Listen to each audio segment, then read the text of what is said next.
412-575-2600. That is the number for the Bordas and Bordas hotline. Also taking your tweets at Josh Taylor HD. We got B2K. I'm hoping that's not about the R&B group from the 2000s. That's all I'm saying. But B2K has an opinion about the Penguins' White House visit. He points this out. He says most of the Penguins are Canadian or European anyway. I imagine that probably plays a part in the decision-making process. It's probably the most obvious thing to point out, but might be the thing that some people forget. But at the same time, probably has a lot to do with it. I imagine some of these guys have no stake whatsoever in American politics. They probably have no idea what the president's talking about when he says some of the things that he says. Maybe they do about some of them, but as far as policies go, perhaps they don't know, or more expectedly, probably don't care. That would be my expectation of it. Let's go back to the Robert. Robert, you're on the Nightly Sports Call. Hi, Josh. Thanks for taking my call. Thanks for calling in. I hope I can articulate what's on my mind here. Go for it. I want to talk about the Steelers' offense. I think they had a chance to put Jacksonville on their heels and didn't do it. And the things I don't like, what I'm seeing is I didn't see any intermediate pass game, which New England relies upon tremendously, and they do so well with it. They have a long game, and they want to throw those three yards. I didn't see any tight end in that game. The reason they're not putting anybody on their heels is the tempo is off on the offense. They're so slow, they can't seem to get the other team on their heels. They all dig in, and it's hard when it's like that.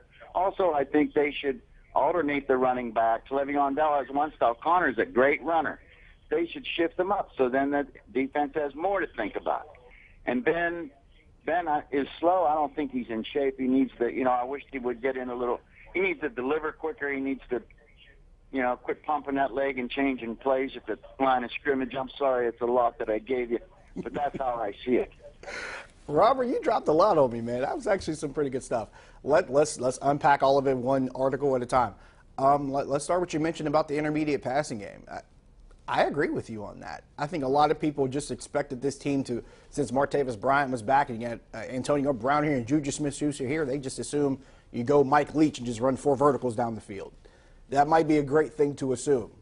But the better offenses in this league right now, New England's among them, at least over the past several years, the thing that they've excelled the best at is pretty much taking what defenses give them. If it's the shorter routes, they take those shorter routes and they let the receivers catch the ball in stride in that short space and get yards after the catch and allow that to lead to yardage in chunks. They've been really good at doing that.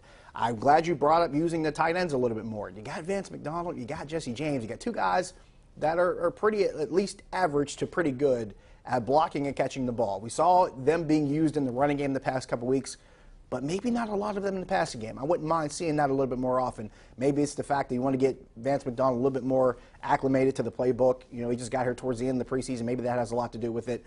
But you do want to see these guys used more often. Xavier Grimble's a guy supposed to be a big, tall, athletic dude.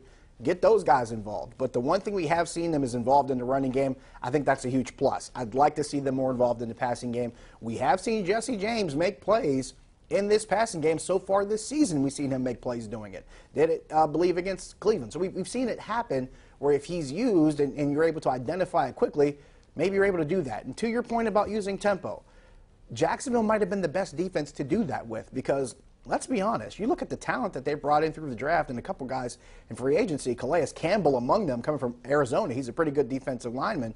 They brought some pretty good talent in there. Jalen Ramsey was all over the film in that game.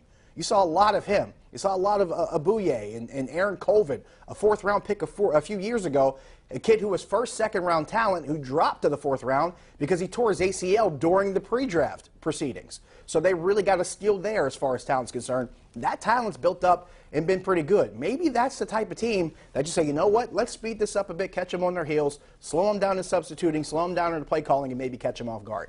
That might have been a good time to do it. Got to take another break. We're wrapping up when we come back. See you in a few.